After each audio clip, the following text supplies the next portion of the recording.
Welcome to this week's edition of the Belau Report. I'm Jane Belau. Our guest this week is Jerry Trooien. And Jerry is a new candidate, but not a new candidate, really, an independent candidate for the U.S. Senate from Minnesota, right? Correct. That's going to be a crowded field, isn't it? Yeah, to the extent that the Republicans and Democrats, both have candidates that they have several candidates that are running. They'll go to their convention, then they'll pick their party candidate. But I don't know how many independent candidates are running. I haven't thought of that yet, or haven't looked at it. But I'm running as a pure independent, not even with the independent party, but just purely independent of any party. All right, and that reminds me of Jesse Ventura. I know Jesse. I remember our first interview, and it was delightful. But when you talk about running for the U.S. Senate as an independent person, people say, whoa, you can do that? You don't have to have a party? And what made you decide to do that? Well, several reasons, but the first reason in terms of the running is that, as we spoke about briefly before, is that I love thinking about America. I always have. I love the foundational principles and aspect of it that I'm contemplating and thinking on, and actually being so driven now with each passing year of the gratitude that I have that I'm not dodging bullets in Syria or gas or something, and that this is such an unbelievable opportunity to live, your pursuit of happiness, as the Declaration says. So I love thinking about it. It's complex. It can get messy, which a lot of people say, why would you want anything to do with that? But in a sense, I'm driven to that. Now, to the specific question about the independent side of it is that, I'm like so many people that are saying this has got to stop, this party politics where either the Republican or Democratic Party is in first place and America ends up in third place, and Minnesota in third place. And so with my personal makeup and combined with the realization that I could not possibly want to be constrained by the guardrails of party politics as to whatever every answer and response should be, is that's just plain not for me. And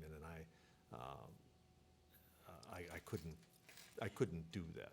Give us a thumbnail sketch of your background, because you have a very varied background, both in business and entrepreneurship and athletics, education. Tell our viewers what things you've been involved with. Well, when I got out of Harding on the east side of St. Paul, I wanted to be a jock. I wanted to be a football and hockey particularly, and I went to college on a hockey tender, but then I actually grew into more football. So getting out of college, I wanted to be a pro football player. So I went to camp twice with the Redskins and once with the Vikings. I always got cut in training camp as a quarterback, but I'm a kid who wanted to play. I'm not the only kid like that. There's a lot of kids who want to do that. And I would play hockey in the off season, and I actually, played some professional hockey too. So those early years were driven by, again, being with athletics. Then I had no business training whatsoever. No business. I don't think to this day I've taken a business class, but I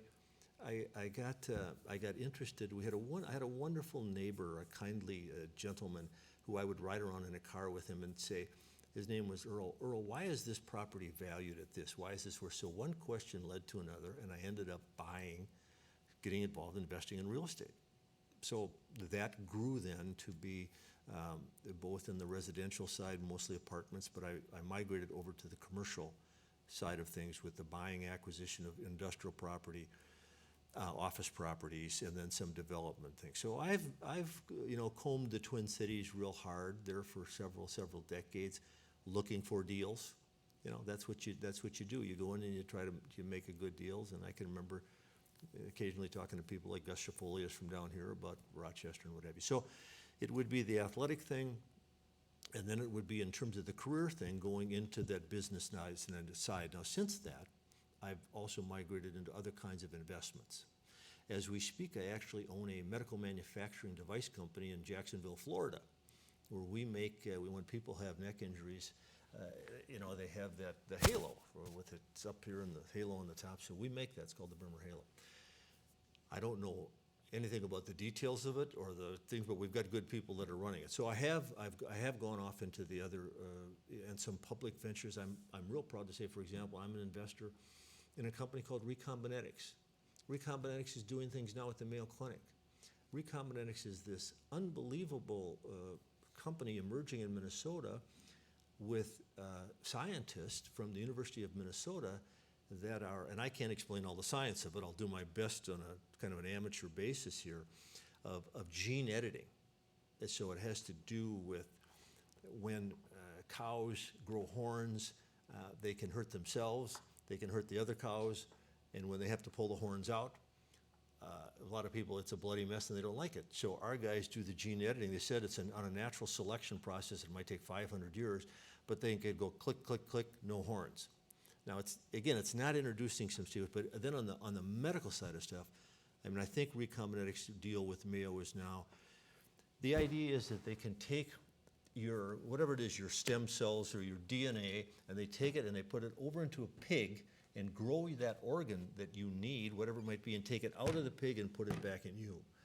That's way over my pay grade. I mean, I can't explain that, but the point is, it's really in human history, kind of a real shattering breakthrough, and the people like the Mayo are involved with it.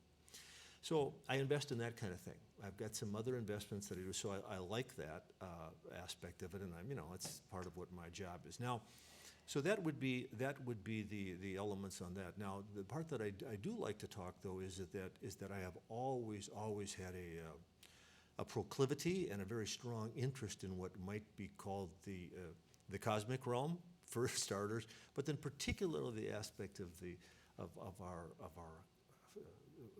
pillars of in a democracy and in America, what's there. That's not a new subject for me.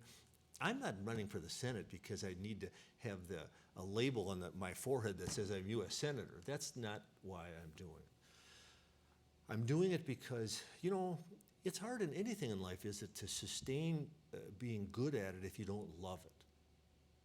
I mean, my goodness, young lady, you're the poster child for durability, consistency, and you're still here offering to the great state of Minnesota and southern Minnesota the people's ideas and through this whole venue, right? This is not small stuff.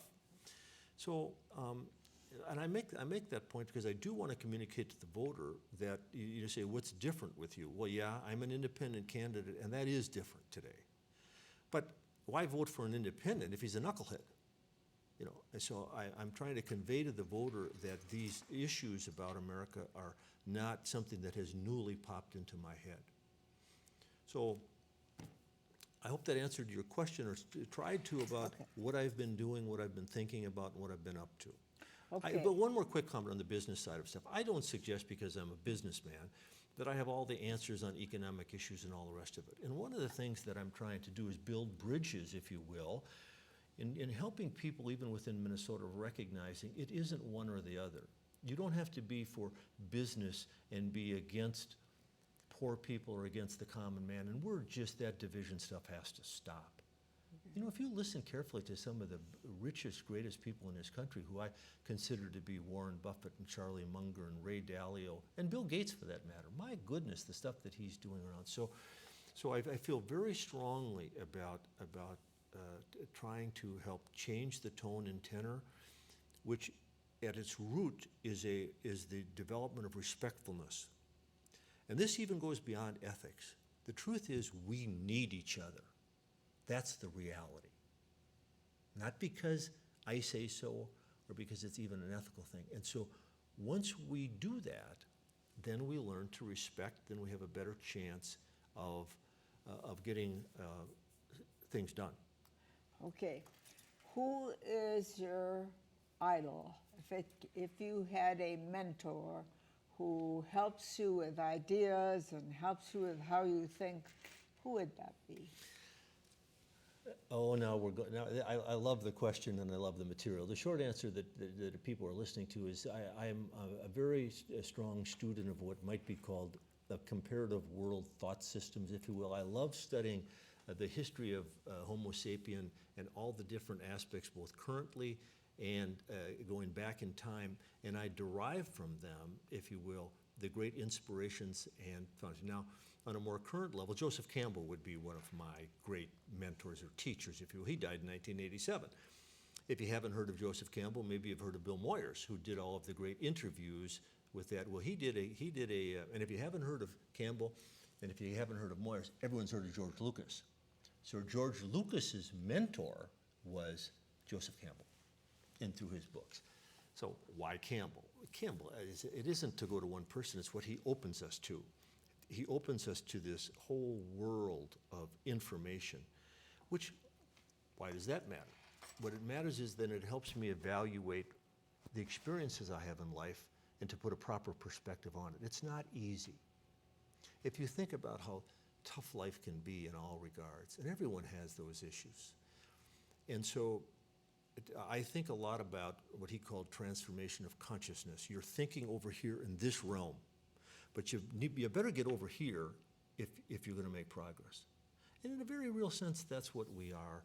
That's where we are, I think, in the American condition today. I think that is so crucial to education. We have kids who are stuck over here. We have to try to help them get their thinking over here. So how do you do it?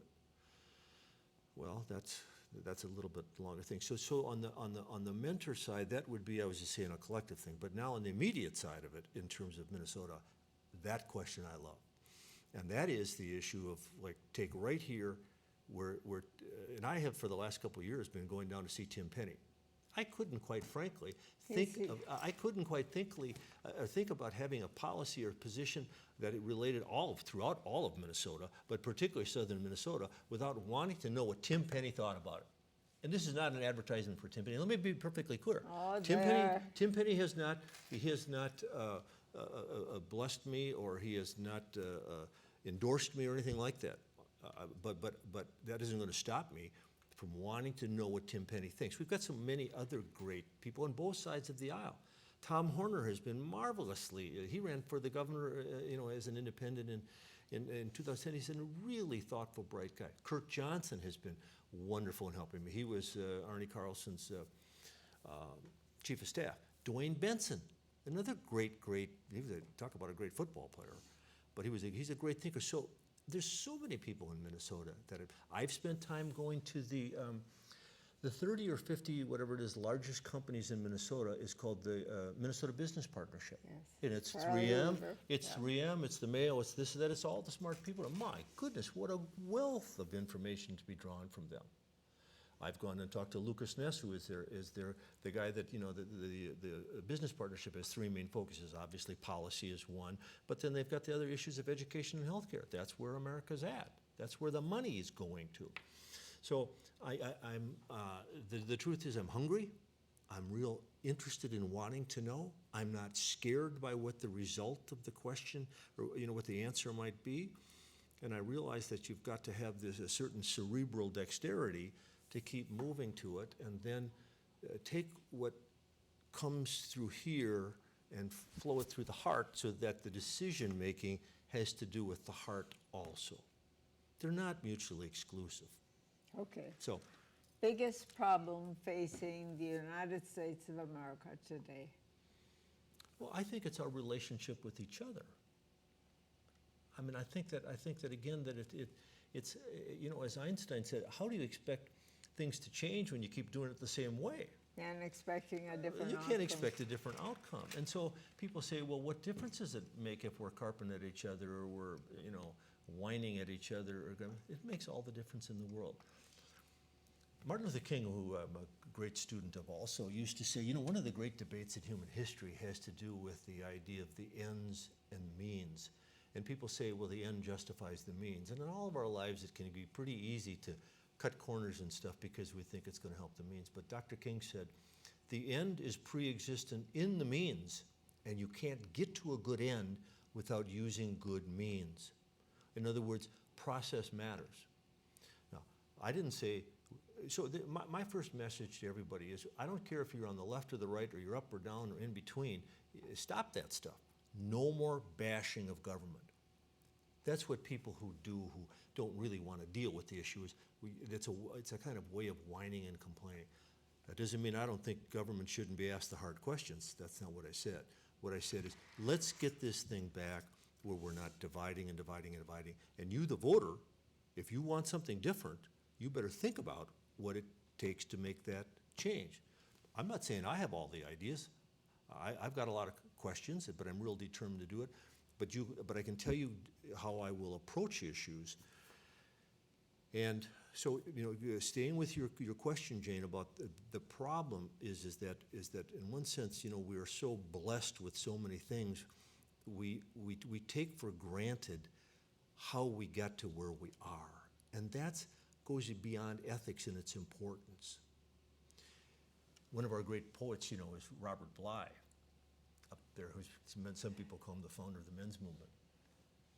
But I like the way he pointed when he was doing the interview. In fact, it was with Bill Moyers, and he said, you don't find yourself by going through the doorway of ecstasy. People think that's where you get it. No, you find it through the doorway of sacrifice, discipline, effort, giving of yourself, expanding beyond yourself. That's where you are. And when we as a people lose track of that, and whatever, now, then we're gonna have. So we need to stop that. And the way you're gonna do it, in my view, is if somebody can tell me that they really believe that you're going to get independent thinking out of the Republican and the Democratic Party, I'm listening. I mean, I've been listening here for a long time, and so while I'm going to be, I will not be. I've said I'm not running any negative ads. I will not be criticizing, Karen Housley or Tina Smith or any other thing, but I will go hard after ideas. You can bet that I will be challenging and questioning and pointing out, which I did in that full-page ad that I took down here in Rochester and throughout the state, saying, this is why I'm running. So I love your question. It's the right question. It's what we all need to think about. We need to be sitting and talking to each other with discipline and respect for scholarship, if you will, about the complexity of many of these ideas. And then we have a chance. Is it the organization of the Senate, for example, and you look at a body, is that what keeps ideas from becoming great ideas? Is it not term limits, or is it term? Well, How do you get this collection of people like yourself with ideas and the will to change things and then not make any progress toward it? Well, there's a couple of things that you mentioned. First of all, on the term limit side, very quickly, I totally support term limits. In fact, I might even be willing to say, I think it's 2 terms now, which in the Senate would be 2 times 6 would be a 12-year run. I might be willing to do it 6. The real truth is the obligation of leadership is to develop leadership. So somebody says, well, I've been in there 25 or 30 years and I've got more experience than you. Nonsense. My job as a senior is to develop it and to cultivate it and not to keep it here, if you will. So term limits is an easy one for me. To the question about, again, how we get something going. One of the things that, again, that I'm running on, if you will, is this recognition, is the stopping of the negative ads and the caustic atmosphere. And what I've said is that, I've competed at the highest levels in football and hockey and in business. And I know one thing for sure. If I call you a bad player, that doesn't make me a good player. I have to earn that. This is big deal. So the parties just go pushing. They think they push the other guy down, they're going to push themselves up. They don't come up with an answer, and they blame the other person. As I've said, the parties want you to think that they're different. The Republicans are over here on the kind of conservative side, and the Democrats are over here on the liberal side. The truth is, they're more alike than they are different. Because what they do is, both of them continually remind you of your problems, and then they tell you who to blame. Tell me what kind of positive leadership that is. So, first of all, my answer, then we talk about, if you had several independent senators, and there's Angus King from Maine, think of the leverage that Minnesota would have if it had an independent senator. It would have more leverage than it has now with somebody just being in the party. The other aspect that people talk about that's related to this is the idea of wasting your vote. Well, I'll tell you what, you're going and you're voting for a Republican and a Democrat now, and you feel really good about who they are and what they're doing, then you should continue to do that. But isn't it a waste to vote if you continue voting for a party and when you know it's not going to change? I mean, I understand the concern that people have. Well, if we vote for you, it doesn't. So it happens. What happens is that people then they end up voting for what the lesser of two evils. And that they go, well, I don't really like that, but I kind of don't like them worse. I'm trying to be something different than that.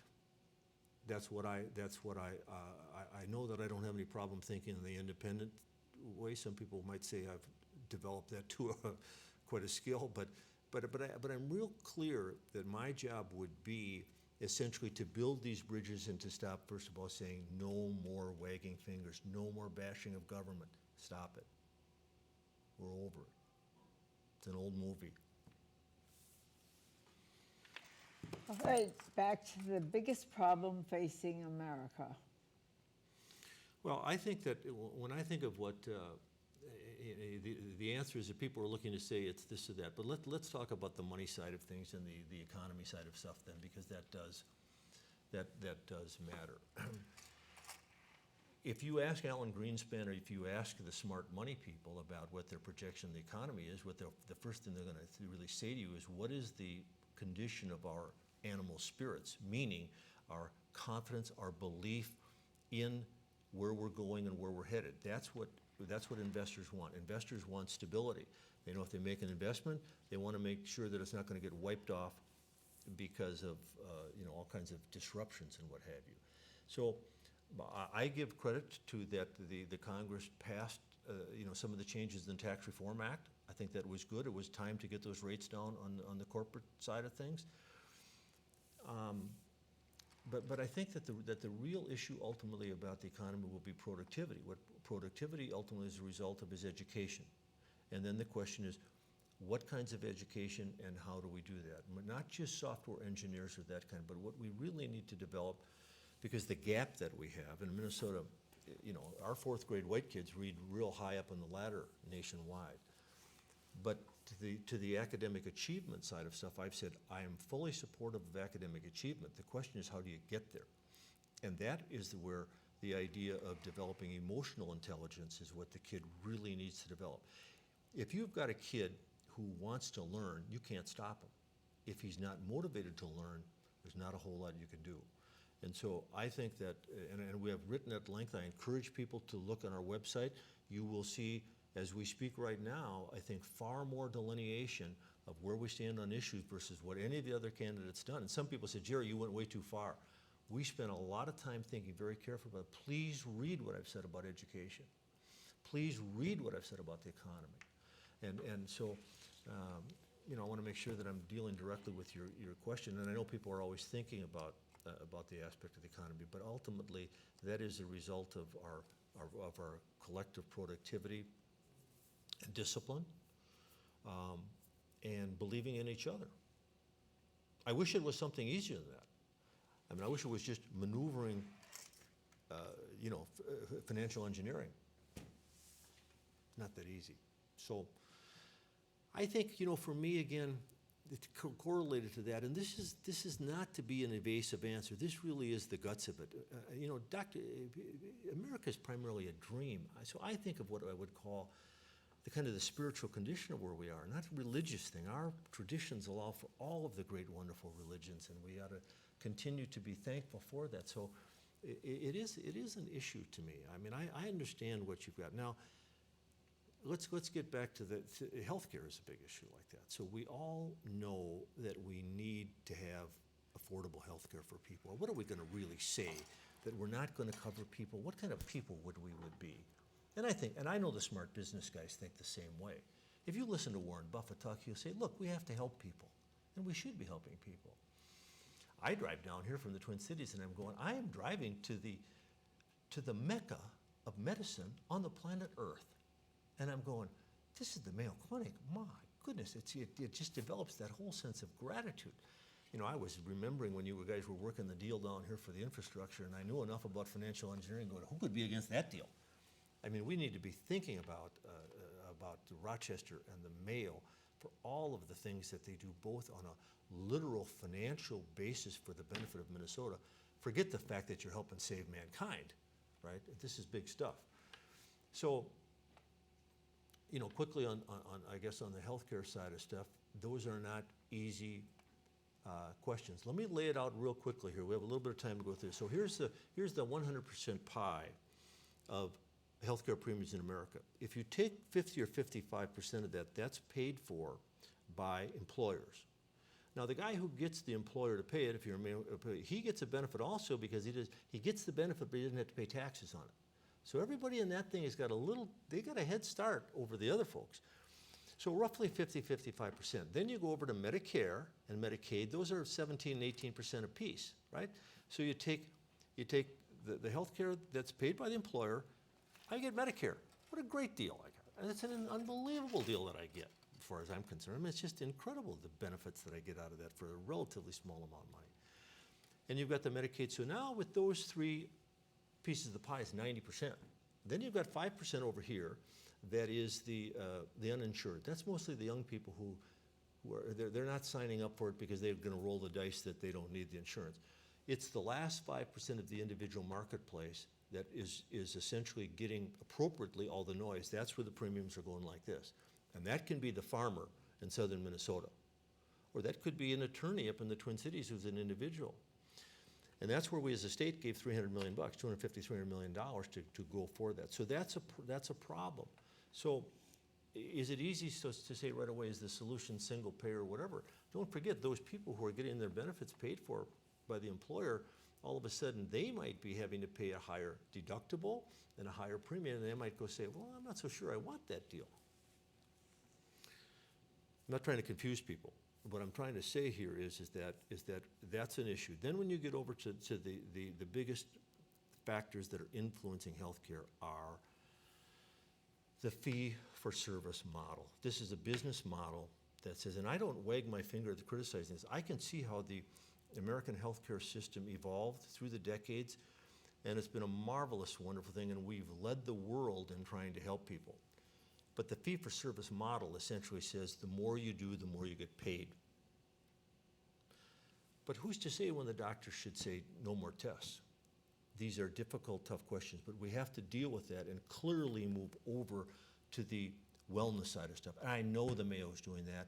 I know the companies are doing that. Listen, that's what Warren Buffett with his company and Jeff Bezos with Amazon and Jamie Dimon, the head of J.P. Morgan Bank, those three guys are they got together and say, for our companies, we're going to kind of take this thing over. Well, what are they going to do? I promise you what they're going to do is work on the health and the well-being of their employees, which is what we ought to be doing. So this whole, first of all, you've got the fee-for-service model. The second thing is we have to accelerate the developments of wellness. That's good for all of us. And it really is. I mean, it's the benefit of feeling better, of being in better shape. We don't have to talk silly or stupid about this now at this point. You get a little older, you put a little weight on, but we need to be thinking about it. I tell you personally, I think about it as an issue of patriotism. I literally do. I think it is my patriotic duty to kind of stay in shape because I know the cost if I don't. So we have that, but let me tell you again, the other beautiful thing that is a cost to this is that we have this tremendous constant growth of new ways of treatment. That's what recombinetics is doing as a thing. So we're helping people get healthy. So what I'm saying here is that, again, it's real easy to come up with a quick, glib answer, this is the solution. We have to work in the right direction of things, which has to do, we have to work on the fee-for-service model, we have to work on our wellness, and we have to appreciate the fact that all of the great new drugs that are being introduced, or this treatment or that treatment, are for my health and for my benefit, and this is a certain price to pay.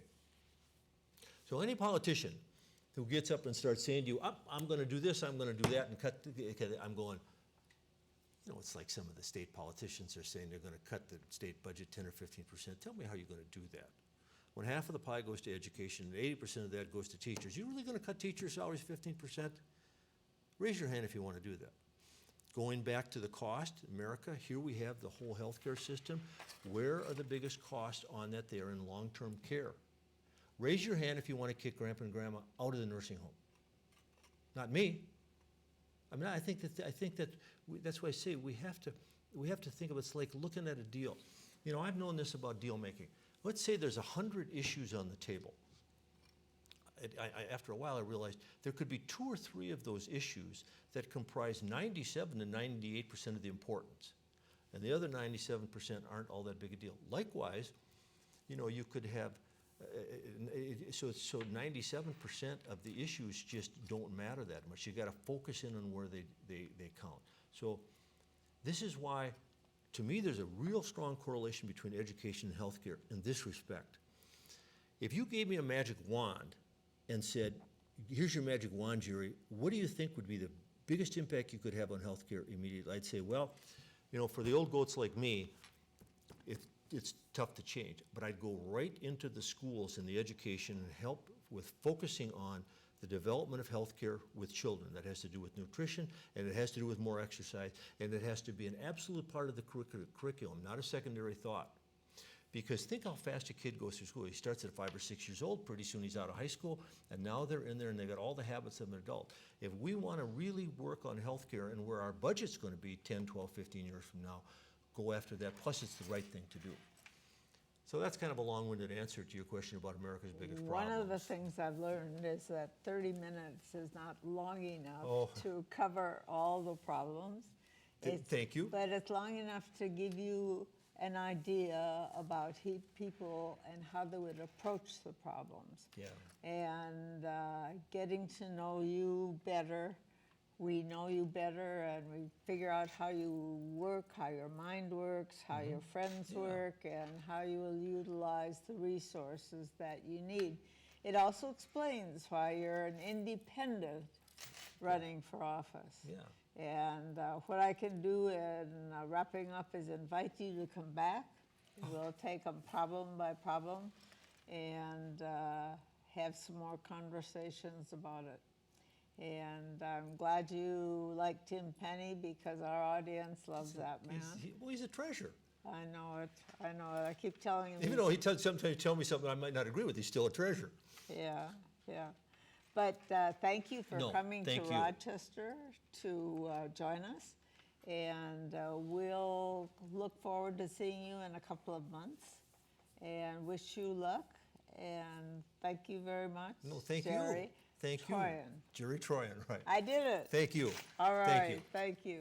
And thank you, our viewers, for all the little towns around Rochester and Winona and Austin, and your interest in these issues, because you're the people that are going to make the difference come fall.